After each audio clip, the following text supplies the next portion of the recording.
وبارك عليه معاشر muslimin wa zumratal mu'minin rahimakumullah. Kembali di pagi hari menjelang siang ini kita akan sama-sama membaca apa yang terkandung dalam kitab Mukhtar Hadis, melanjutkan ad-darsul khamis wal arba'un fil qanaah wa dhammi su'al wa afdalu anwa'il kasbi.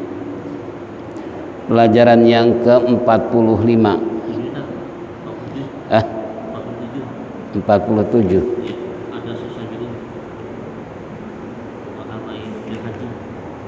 Oh, masalah haji.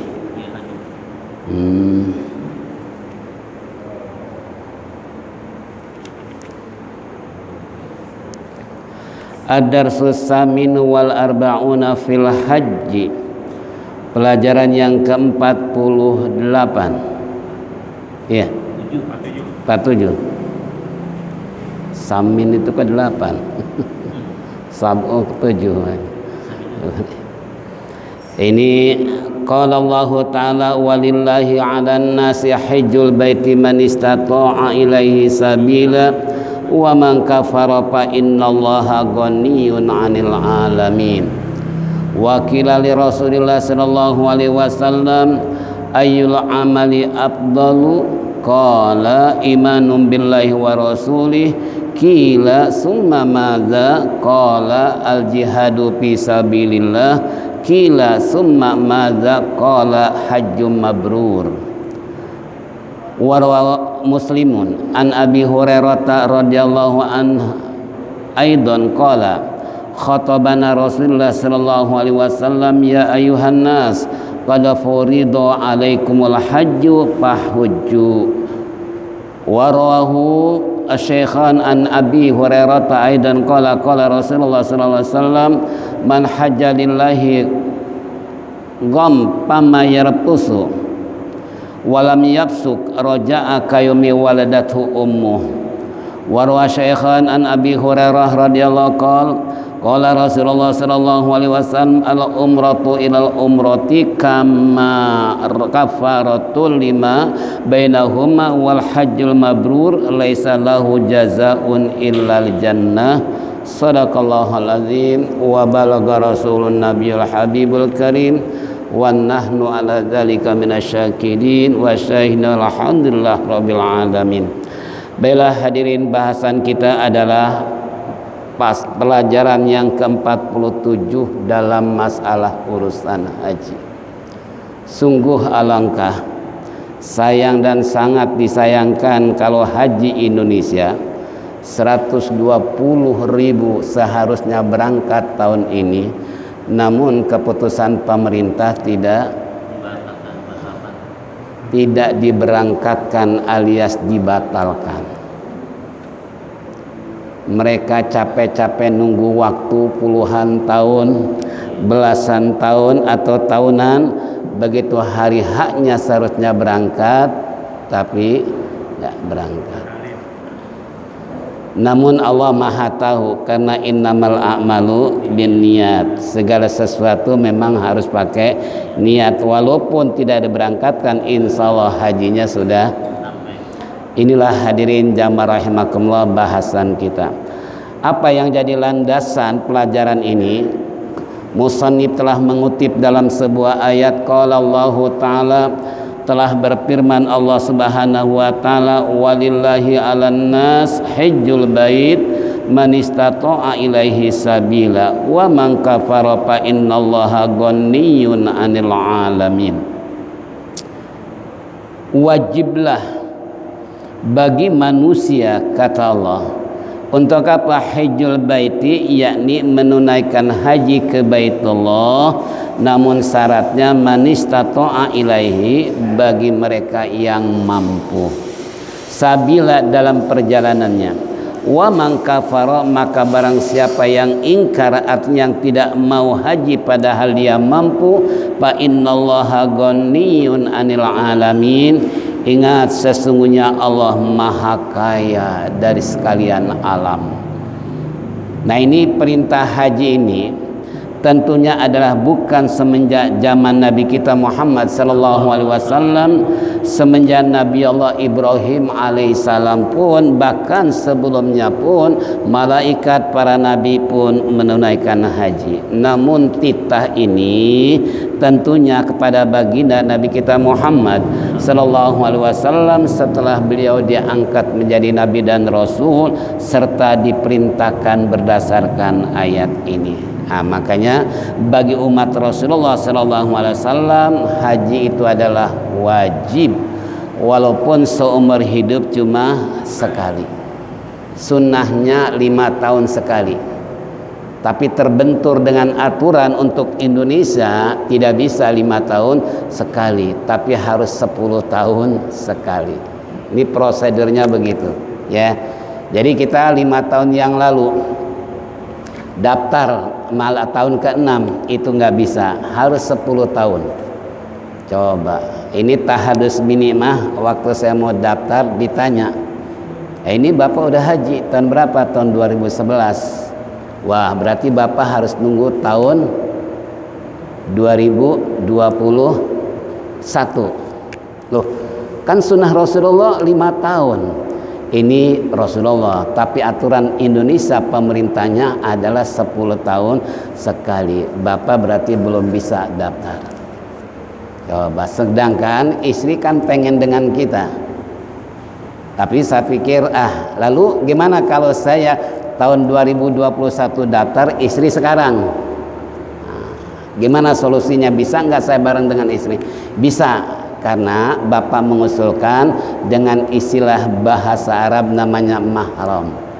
Untuk menemani istri walaupun daftar 2021, Bapak nanti mengusulkan ke Departemen Agama supaya bisa bareng dengan istri yang daftar terlebih dahulu. Itu bisa. Nah, kalau bisa oke lah, nggak jadi masalah. Yang penting istri nggak mau tanpa ada suami.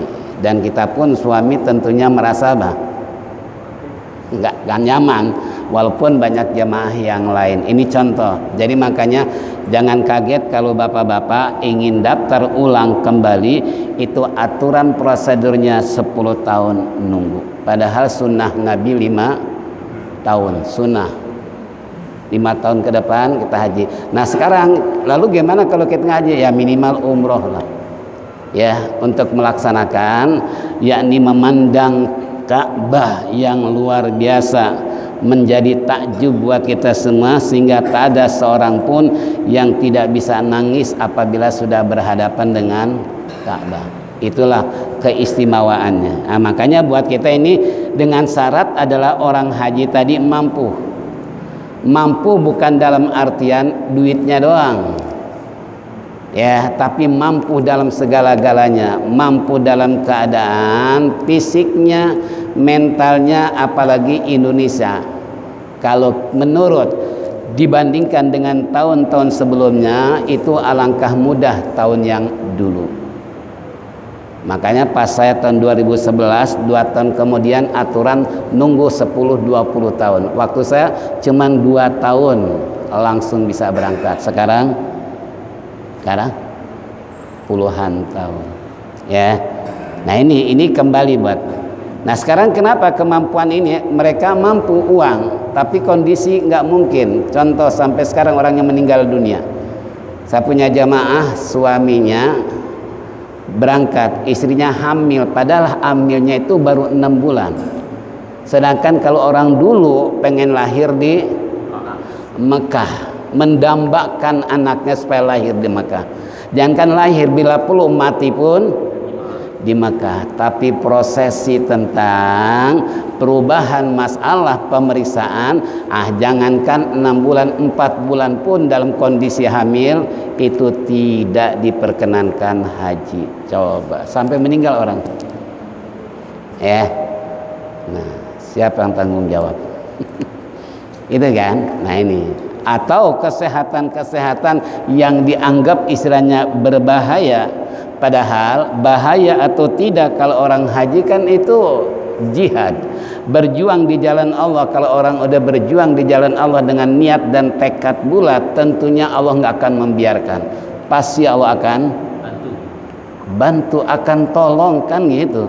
Nah, inilah sifat manusia terkadang belum terjadi udah ketakutan. Ini naudzubillah min dzalik. Atau mampu dalam perjalanan kondisi aman. Artinya di Mekah atau di Madinah tidak dalam keadaan perang atau terjadinya hal-hal yang bisa membahayakan para jamaah. Itu berarti tidak mampu dalam perjalanan. Ya. Nah, ini kenapa hal ini? Karena tentunya keamanan dan kenyamanan sangat dibutuhkan oleh para jamaah haji. Walaupun segala sesuatunya adalah idza arada syai'an ayakuna lahu kun, apabila Allah menghendaki sesuatu jadi maka jadilah. Nah, kita nggak bisa membantah apa yang diinginkan oleh Allah sebatas ya keinginan kita yang begitu bertekad, namun Allah nggak menghendaki, tidak akan terjadi apapun bentuknya. Nah, resikonya kalau kita punya uang, mampu untuk bayar haji istri dengan suami atau suami saja atau istri saja, maka kafara fa innallaha ghaniyun 'anil alamin, dikecam oleh Allah. Orang seperti ini adalah termasuk ingkar. Bahkan hadis Rasulullah, siapa yang mampu punya duit tapi enggak haji, tinggal pilih mau mati Yahudi atau Nasrani atau Majusi. Tinggal pilih, sabda Rasulullah. Kita punya duit, kita punya uang, kita punya kelebihan, tapi nggak mau haji. Nah, ini mungkin nggak sedikit orang-orang yang kaya tapi nggak ada keinginan untuk haji. Nah, apakah Allah nggak menghendaki atau karena Ka'bah nggak mau dilihat oleh karena ada orang yang haji 7 kali haji nggak pernah lihat Ka'bah. Coba bayang, 7 kali haji nggak lihat Ka'bah, haji nggak lihat Ka'bah. Ini merupakan kekuasaan Allah. Padahal itu Ka'bah kan 12 meter kali 15. Lebarnya kayak apa?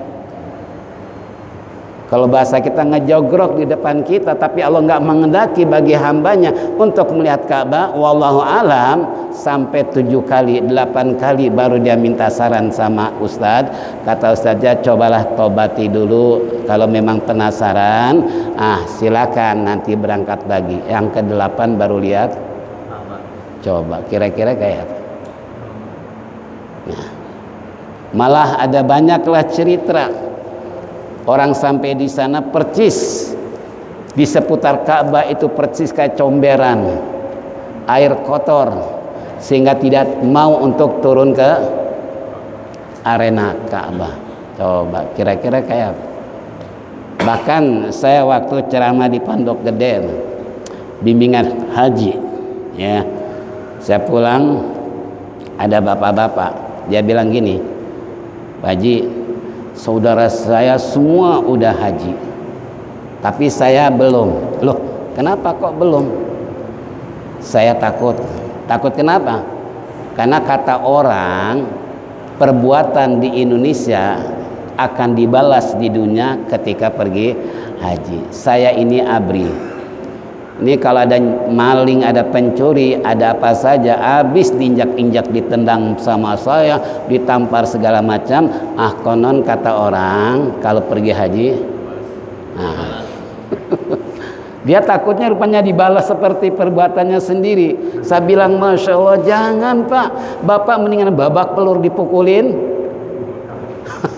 di Mekah daripada di akhirat di kuburan dipukulin malaikat. Kira-kira gimana? Kalau di dunia rasa sakit mungkin ataupun umpamanya luka bisa berobat, banyak obat. Di akhirat di kuburan dipukulin malaikat, kira-kira gimana? Cobalah Bapak berpikir. Jangan ada kesempatan, apalagi saudara semuanya sudah haji, Bapak belum, seharusnya Bapak merasa malu diri. Kenapa saudara haji tapi Bapak enggak haji, apalagi mampu. Nabi telah memvonis kalau orang punya biaya dana haji tinggal pilih matinya mau apa? Yahudi, Nasrani atau Majusi. Silahkan, please.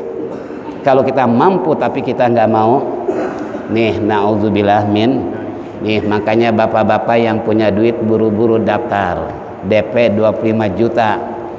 Ya, tunggu nanti panggilan datang baru selesaikan. Berapa? 10 juta lagi, berarti 35 juta. Nanti kembali 5 juta living cost, uang saku 5 juta. Itu kan? Kita daftar 35 juta, nanti kembali lagi 5 juta living cost. Kalau bahasa kita uang apa? Uang saku. Ya, uang saku dapat 5 juta, nggak perlu mikirin aduh pas-pasan nih duit buat ongkos doang. Jangan, nanti dibalikin lagi 5 juta. Itu namanya living cost, ya. Nah, ini jadi terkadang kan orang, aduh gimana nih, kenapa kita nggak punya buat bekal, buat beli korma, buat belanja segala macam. Jangan takut. Kenapa? Kembali living cost nanti dapat. Kalau suami istri berarti kan 10 juta. Itu kan umpamanya. Jangan mikirin buat belanja, ya, tapi mikirin bagaimana kita bisa pergi haji, memperoleh haji yang mabrur, kan gitu. Nah, ini kembali itu wa man kafara. Siapa orang yang ingkar, siapa orang yang nggak mau pergi haji padahal dia mampu, kembali ingat Allah Maha Kaya. Kekayaan Allah tidak terbatas dan Allah Maha, istilahnya pengasih, Maha penyayang, tapi dikasih tetap disayang. Allah nggak pernah hitung-hitungan memberikan sesuatu kepada hambanya, tapi terkadang kita main hitung-hitungan dengan Allah. Suka ngitung nggak? Allah nggak pernah kan ngasih ngitung kita makan setiap hari berapa kali, suapan nasi berapa, butir minum berapa, barel umpamanya, dan lain sebagainya. Pernah Allah ngitung? Kalau Allah utang hitung umpamanya, minta diganti rugi, kira-kira gimana? Nih, kembali pada kita semua. Jadi kalau kita punya uang, segera, jangan pikirin beli rumah lah, beli kontrakan lah, segala macam, jangan.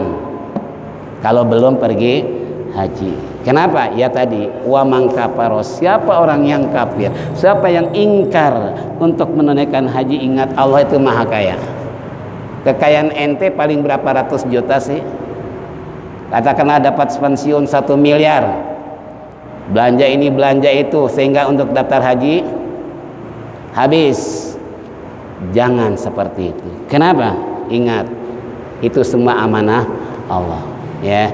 Jangan kita habiskan untuk berpoya-poya, beli ini beli itu, sampai ketika istrinya, Pak, udah buat daftar haji aja deh.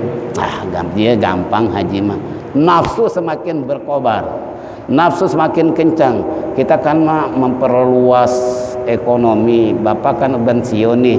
Nah, jadi untuk masa depan kita buat kontrakan.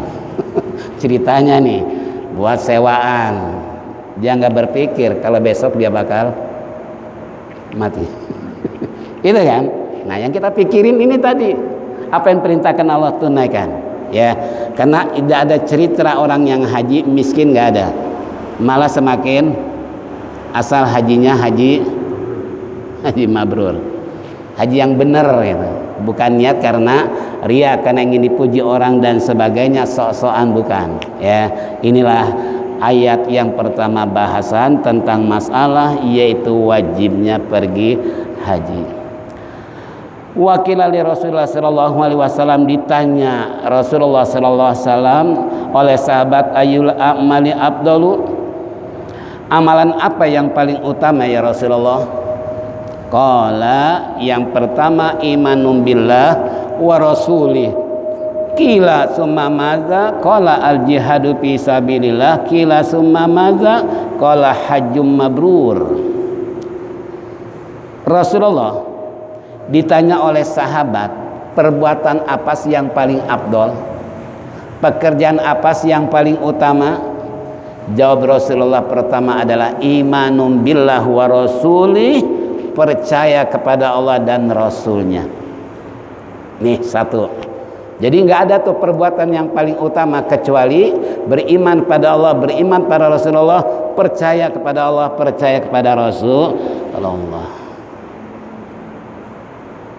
Ini baru ada corona aja takut dengan corona. Dengan Allahnya, Masya Allah, ya. Ini luar biasa.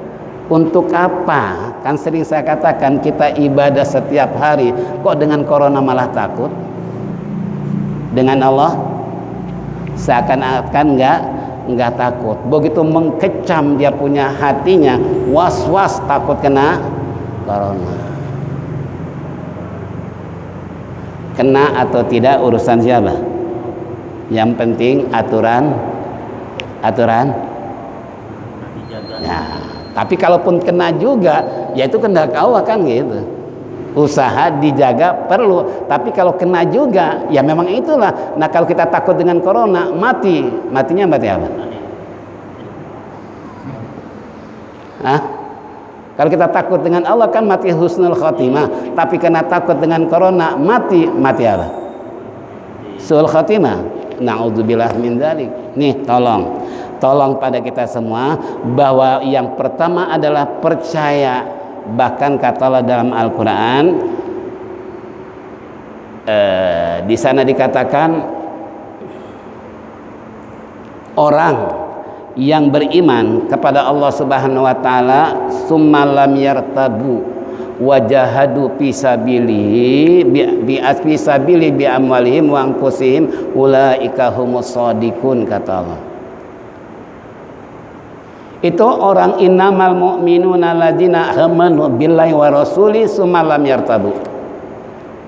Ciri-ciri orang yang beriman kata Allah adalah pertama percaya kepada Allah, yang kedua percaya pada Rasulullah, summa lam yartabu, dia enggak ragu lagi, enggak bimbang lagi, enggak labil, penuh percaya pada Allah dan Rasul. Ini kata Allah. Kemudian yang kedua, dia mau berjuang di jalan Allah. Nih kayak begini orang yang benar nih. Jangan takut corona, takut mati, istilahnya ditakuti corona sama Allah. Ragu bahwasanya segala sesuatu adalah kehendak. Nih, coba pakai.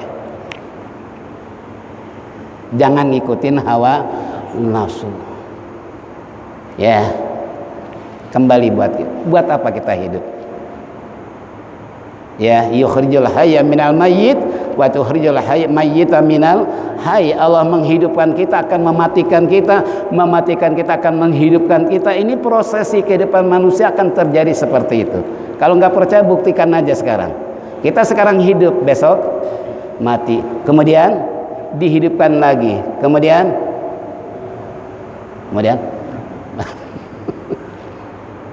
apa kurang yakin, kurang beriman, percaya kepada Allah? Jangan ragu, kata Allah. Jika kita ragu kepada Allah, siap-siap, kata baginda Rasulullah SAW dalam sebuah hadis, ini zonni abdi, saya tergantung sangkaan hamba saya, kata Allah. Ini hadis kursi. Kalau hamba saya menyangka kena corona, kena. Ini yang stres sekarang kan ini masalahnya. Takut, sampai nggak mau keluar rumah, sampai nggak mau ibadah, nggak mau sholat, nggak mau ke masjid segala macam gara-gara ada corona. Coba sampai kapan? Ini kalau begini terus sampai kiamat nggak mungkin hilang kali ya? Ah, nggak mungkin hilang.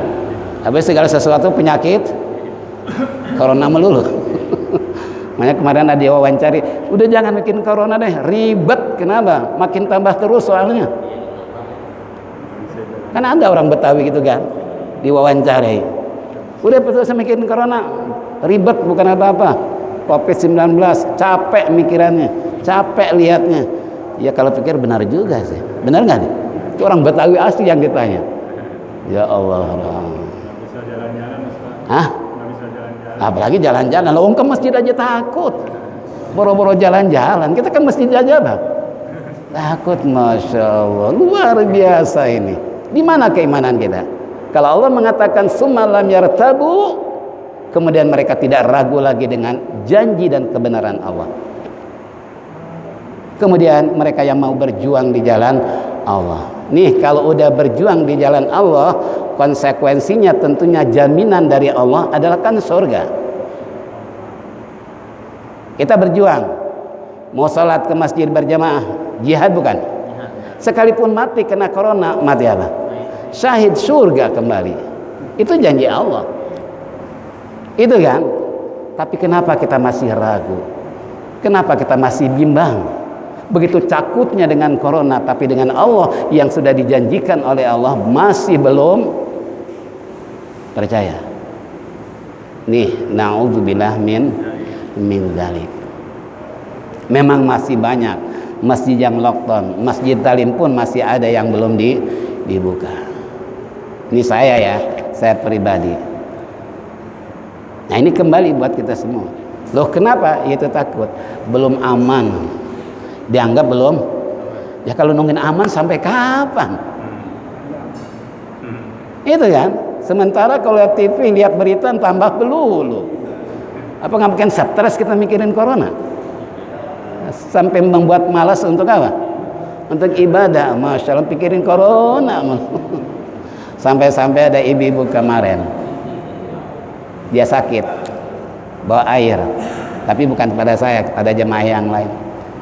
Tolongnya sama Ustadz Salam, ibu bukan nggak mau ngaji, dilarang sama anak-anak ibu, sehingga ibu sakitnya itu bukan karena nggak mau ngaji, karena dilarang nggak boleh ngaji. Padahal kebahagiaan seorang mukmin yang sejati pakai ngaji, gira nggak? Bahagia nggak? Nih, dilarang anaknya nggak boleh ngaji, stres di rumah. Makanya ibu-ibu banyak yang ke rumah. Ustadz, kapan sih kita ngaji nih? Kita udah bosen. Apalagi kata Ridwan Kamil, Jawa Barat hamil semakin bertambah gara-gara lockdown. Gara-gara lockdown banyak yang hamil. Udah 3 bulan, bayangin. Itu kan. Coba yuk kita berpikir bersama-sama. Mari kita hayati apa yang difirmankan oleh Allah tadi, bahwasanya kalau benar-benar dia beriman pada Allah dan Rasulnya, tidak ada ragu dalam hatinya sekecil apapun bahwa segala sesuatu adalah la musibana illa kataballah, tidak akan mengenakan diri kita kecuali kehendak. Udah beres masalah. Itu kan. Nih yang terkadang keraguan, kebimbangan kita, kenapa kok kita ditakut-takuti begitu gampangnya terpengaruh kepada Allah, bukan semakin dekat malah semakin na'udzubillah min dzalik. Sedangkan sabda Rasulullah, man salatahu tarakahu anil fasya wal munkar falyazdad illa bu'dan. Barang siapa orang yang melaksanakan salat tapi dia tidak mampu untuk mencegah dirinya melakukan hal-hal kemungkaran, bukan dekat kepada Allah malah semakin jauh. Coba bayangkan, ini Rasulullah bersabda. Ya, makanya mari kita merenung, berpikir kembali apa yang dikatakan oleh si babe orang Betawi, ribet mikirin, capek mikirin. Masya Allah. Ya, mendingan habis ngaji makan bersama-sama, bahagia gitu, enak akhirnya. Nih kembali ya, ini namanya iman billah wa rasulih, percaya pada Allah dan Rasul, ini yang paling utama. Makanya tanamkan nih kepercayaan kita pada Allah dan Rasul, jangan ragu-ragu, jangan. Kalau ragu-ragu berarti sesuai dengan petunjuk Allah. Kalau ragu kamu dengan saya, otomatis Allah pun ragu dengan kebenaran kita. Ini ujian. Makanya dalam surat Al-Ankabut kan Allah berfirman, apakah dia berkata saya beriman kepada Allah, saya biarkan gak diuji? Oh tidak, diuji sama saya. Kita udah bahas, semakin iman mantap ujian semakin. Kita kira-kira imannya udah mantap belum? Belum mantap. Baru diuji corona aja udah nambah lagi takut. Masya Allah, ini luar biasa. Sampai saya bilang sama ketua masjid, Pak, kalaupun ada corona, masjid jangan dimusuhin dong, kesian, nggak ada yang ngisi. Lampu dimatiin. Nah siapa lagi kalau bukan kita? Kita sebagai ketua, kita sebagai pengurus, masa kita nggak bercermin diri sih untuk memberikan contoh pada jamaah? Kan gitu. Jangan dimusuhin, Pak. Ya Ustadz, habis gimana ya? Ya, kalau ada bagaimana ya bagaimana kan gitu. Ya kan? Tapi tanamkan nih, Apa yang sabdakan Rasulullah, ini yang paling utama iman pada Allah dan Rasulnya. Kalau ingin tahu ciri-cirinya seperti tadi, adalah mereka percaya pada Allah dan Rasulnya, mereka tidak ragu lagi dengan Allah dan Rasul, serta mau berjuang di jalan Allah dengan harta maupun dengan jiwa raga mereka. Ulaika humus shadiqun, mereka inilah yang benar nih, kayak begini nih.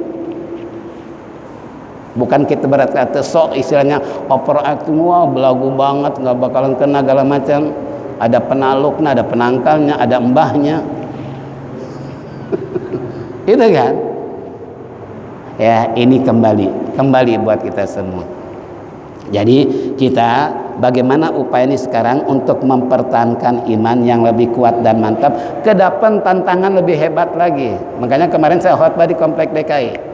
Ada pejabat-pejabat kumpul. Dia bilang, Ustaz, alhamdulillah adanya corona, saya nggak keluar kota lagi tugas. Selama 3 bulan saya di rumah. Lalu kata yang satu lagi, alhamdulillah ekonomi juga memang macet. Nggak ada masukan tapi pengeluaran juga kurang. Ada lagi yang berkata, orang-orang DKI. Itu kan? Kembali buat kita semua. Jadi ada hikmahnya kan gitu. Hikmahnya apa? Bukan hikmahnya istilahnya 3 bulan hamil semua perempuan. Tapi hikmahnya apa? Ya tadi untuk koreksi diri. Terutama barometer iman tadi itu. Sejauh mana sih? Ya. Makanya banyak ibu-ibu, bapak-bapak cerita sama saya selama apa? Selama lockdown ini. Keluhan mereka dan lain sebagainya. Itu satu. Yang kedua, kemudian Rasulullah ditanya lagi semamaza, apalagi Rasulullah? Pekerjaan yang paling utama al-jihadu fi sabilillah, jihad di jalan Allah. Termasuk nih, ngaji jihad bukan? Jihad bukan? Jihad. Sebab kalau nggak ada pengajian kita mau jihad apa? Sedangkan pembekalan jihad juga adanya di mana? Di tempat pengajian. Kita tahu jihad dari mana? Dari ngaji. Kalau nggak pernah mau ngaji, apalagi kalau kita membagikan kategori jihad. Nah ini, jadi kembali pada kita semua, ranking yang kedua, peringkat kedua setelah beriman pada Allah dan Rasulnya adalah jihad di jalan Allah. Nih, sering saya katakan para pengurus, siap kita untuk jihad di jalan Allah, apapun yang terjadi. Ya, makanya orang merasa bangga juga. Ada yang waktu memberikan sumbangan Pertamina tuh, ada 3 orang datang, 4 orang supir. Dia cerita sama Pak Keli sama saya, ya. Saya bangga dengan Masjid Saban. Kenapa? Di masjid saya boro-boro sholat, lawang lampu aja dimatiin, udah gitu digembok lagi. Tapi Saban, masya Allah nggak pakai masker, gitu kan? Sholatnya berdampingan, berdempetan gitu. Di saya mau ke masjid aja diusir, bayangin. Coba. Dia bangga melihat sahabat. Ya, kenapa? Itu tadi jihadnya sampai di mana? Ada yang mengatakan yang penting kan pengurusnya apa? Kompak. Itu ada yang mengatakan seperti itu. Yang penting kerjasama. Gitu kan? Ini semua banyak lah. Kalau mereka ingin belajar dengan Saban, itu mereka bangga. Kenapa? Bahkan di tempat-tempat yang lain pun, coba saya punya di rumah di dekat Saban, mungkin ibadah tenang, kenapa taraweh?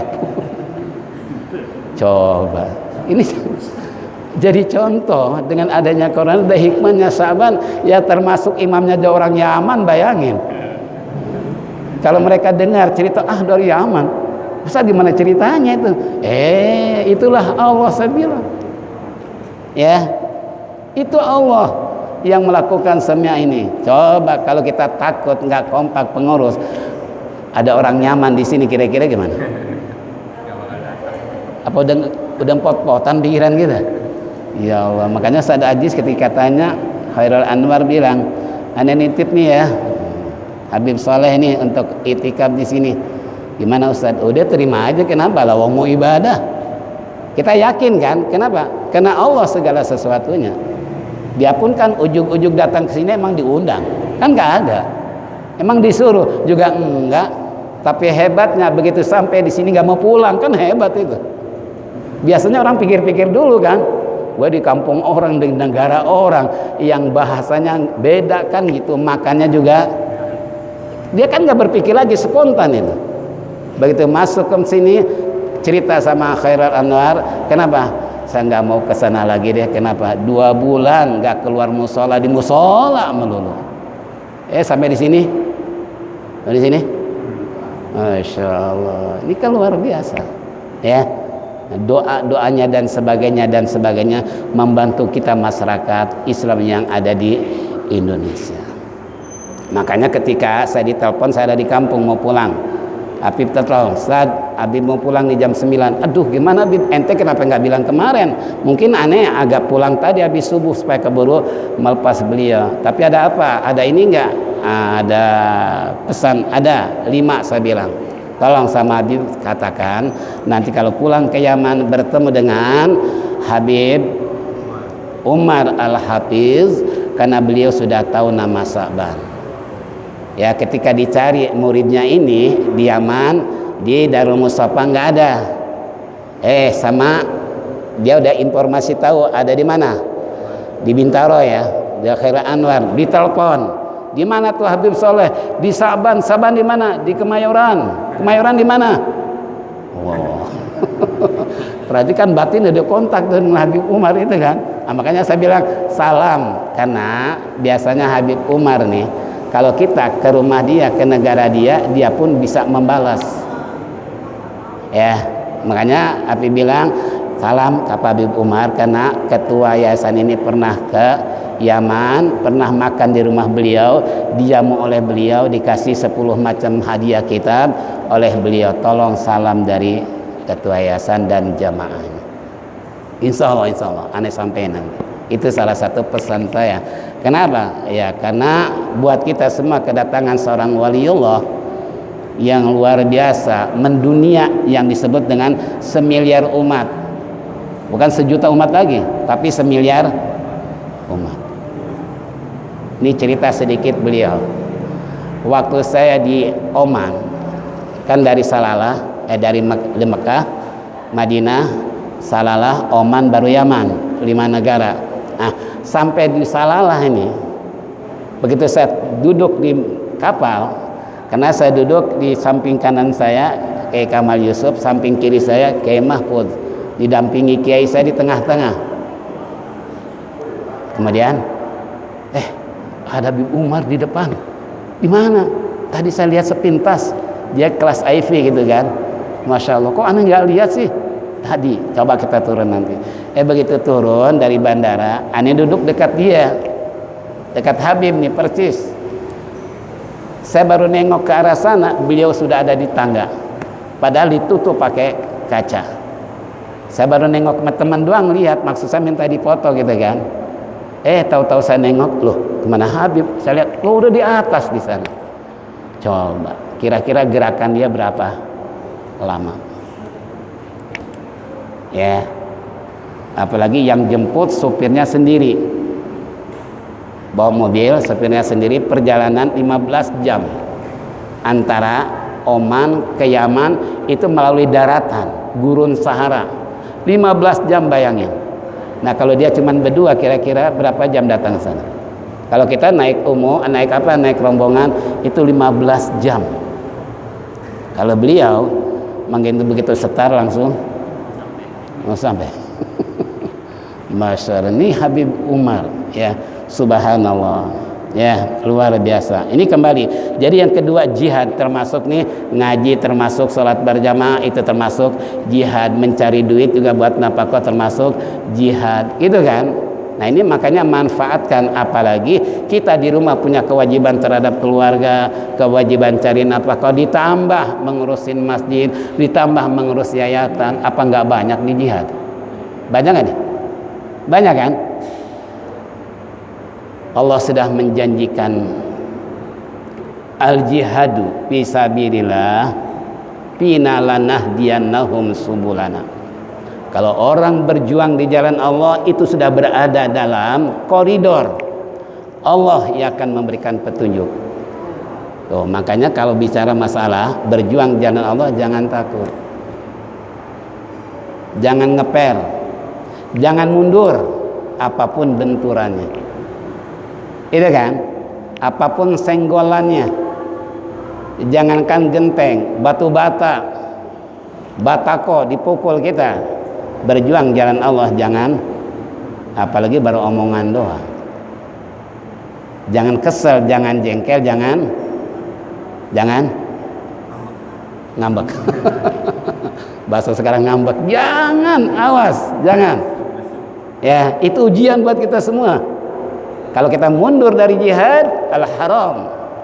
Rasulullah bersabda haram kalau kita lari dari perjuangan.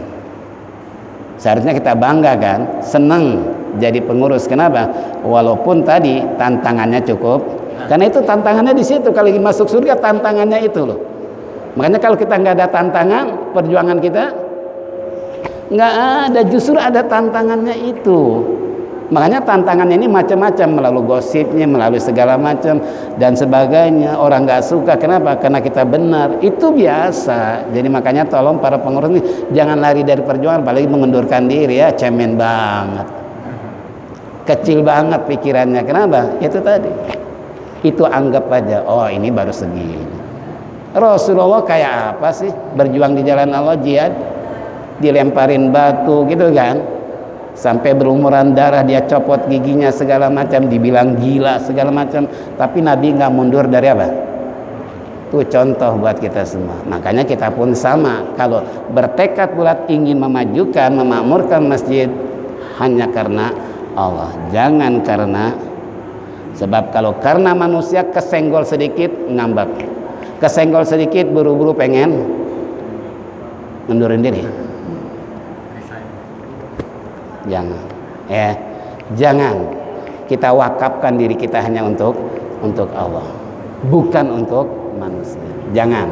Awas nih, saya ingatkan para pengurus, kita udah alhamdulillah ya, jadi bawah saban kita sudah sedemikian rupa, walaupun perjuangan masih banyak yang perlu kita benahi. Tapi jangan frustasi, jangan terpengaruh.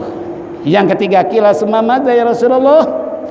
Lalu apalagi yang paling utama setelah apa? Setelah beriman pada Allah dan Rasul, berjuang di jalan Allah. Yang ketiga, sabda Rasulullah, qala hajjum mabrur, yaitu haji mabrur.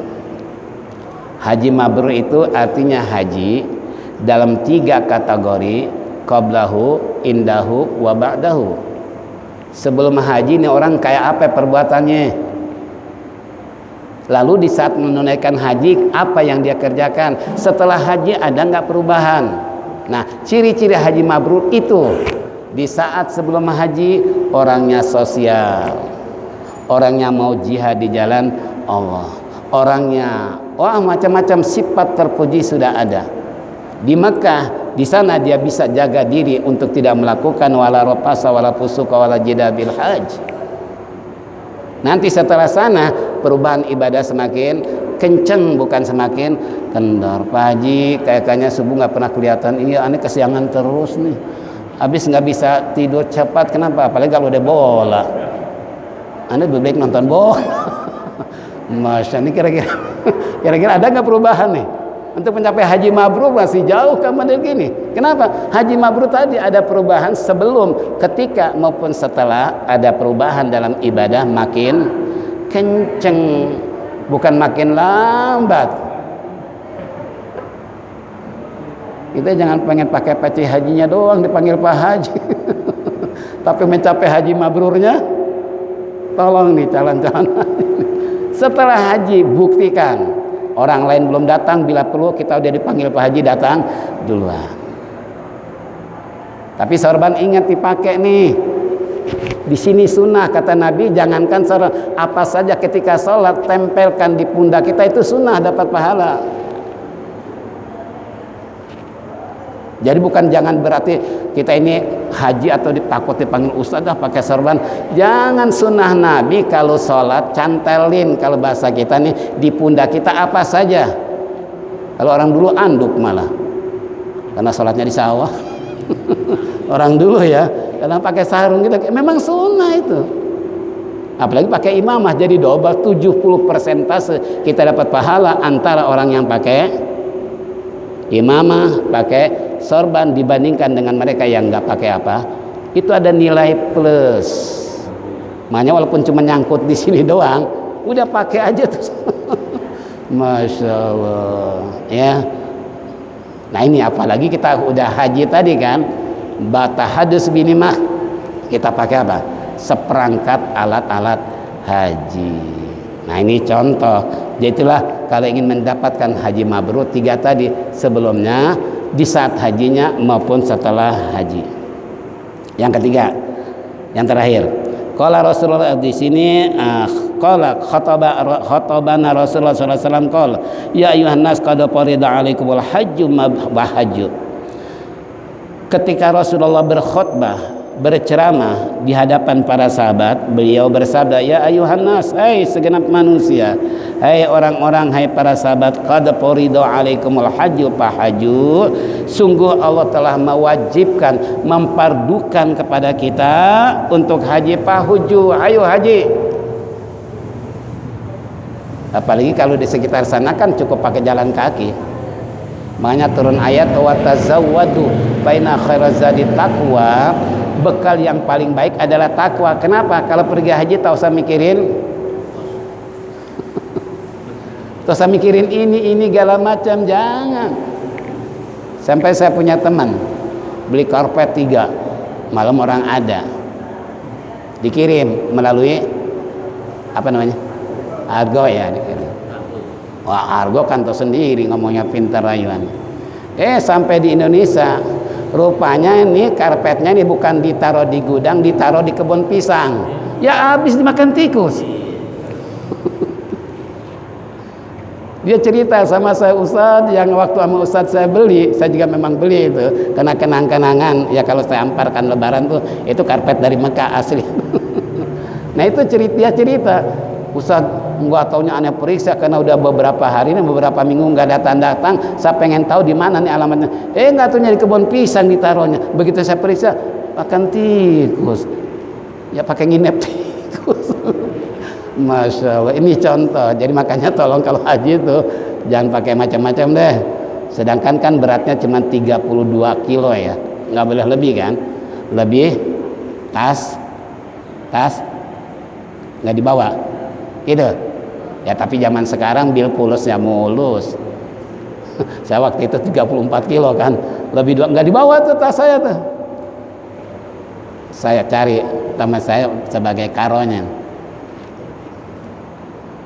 Dia punya saya, kenapa nggak dibawa? Kelebihan Ustaz 2 kilo. Loh, habis bagaimana nggak kelebihan? Kenapa? Ya memang kita kan berangkat kosong tuh kaper, tapi pulang kan paling tidak jadi gemuk. Karena isinya tadi kan, tetap harus angkut. Gimana ceritanya? Ntar deh aneh negon dulu dengan yang suka bawa tas nih. Udah, aneh nggak mau tahu. Cuman 2 kilo, saya bilang tas aneh nggak dipakai, antum tanggung jawab ya. Udah, kemudian setelah saya nego, ada yang bawa tasnya, biasa bawa tas. Rupanya udah urusan aneh deh, yang penting punya Ustadz ke bawah. Udah, aneh harus bawa. Kenapa? Masa aneh udah tas tadinya kurus jadi gemuk, nggak dibawa kan gitu. Hanya dibawa juga. Ya ini kembali buat kita semua bahwasanya perintah Rasulullah, sungguh Allah telah mewajibkan pergi haji, fahujju, maka hajilah kamu. Ini perintah Rasulullah. Makanya Nabi bilang tadi, tinggal pilih mau mati Yahudi, Nasrani atau Majusi. Wallahu alam bisawab. Insyaallah nanti tinggal 2 hadis lagi untuk menjelaskan lebih jauh tentang tata pelaksanaan haji kayak apa dan lain sebagainya, insyaallah. Karena waktu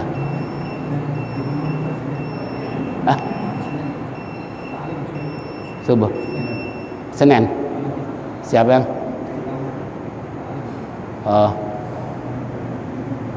umumin aja. Jadi hari Senin besok ada pengajian. Senin gabungan. Jadi gabungan 18 masjid ini mulai Senin besok bertempat di Masjid Al-Majid. Al-Majid mau jalan ke daerah Sumur Batu ya, di pinggir jalan itu Al-Majid. Insyaallah pada jamaah tolong sama-sama kita makmum barengan masjid. Insya Allah karena kita sudah silaturahmi dengan tuan guru kita dan saya pun sudah hubungan dengan Al-Majid, ya insya Allah Senin besok subuh berjamaah. Inilah pemberitaan dari pengurus. Mari kita tutup dengan zikir tauhid. Kurang lebih mohon maaf. Billahi taufiq wal hidayah. Wassalamualaikum warahmatullahi wabarakatuh.